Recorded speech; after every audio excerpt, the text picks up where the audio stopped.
synchronous quiz po ay ipopost ko sa atin. Akin, nakapost na po yan sa ating Google Classroom. Just make sure that you pay attention with the deadline as well as the timer of each questions. Okay, so let's move on to the performance test. So sinabi ko naman sa inyo, di ba, that you're going to create a brochure about this mimeropathy or you're going to promote it.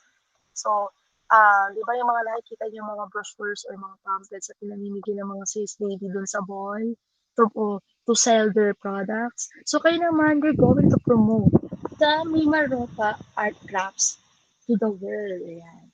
So, by creating this, okay, so, ang ilalagay, kung magiging content nyo dito, again, sa gagawin yung brochure ay yung Mimaropa, Mindoro, Marinduque, Romblon, and Palawan art crafts. So you could actually add there like trivias, facts about these provinces. So hindi lang dito nagiging limitation natin sa lesson natin or yung mga pinakita ko sa inyong art crafts. You could add more than to that. Okay? So let's talk about the criteria. So pay attention na syempre maging creative kayo sa paggawa ng video brochure. So, picture po yung brochure na talagang ma-amaze ako. Gusto ko puntahan ito. Okay? So, again po, it must be interesting to see or to read your brochure.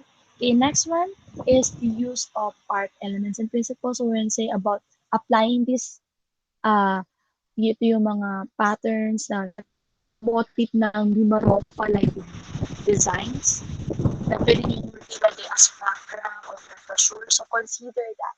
Okay? So, kailangan maging, traditional bounded design ng inyong brochure layout. Okay, last but not the least is the understanding, achievement, and completion of your brochure.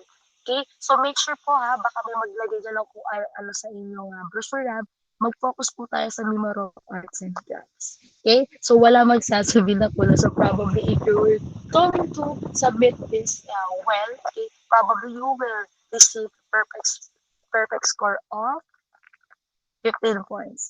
Okay? So, kung may questions kayo regarding with this, and at alam nyo kung ano secret code, ayan, magandang bagay yan. You will get 5 points.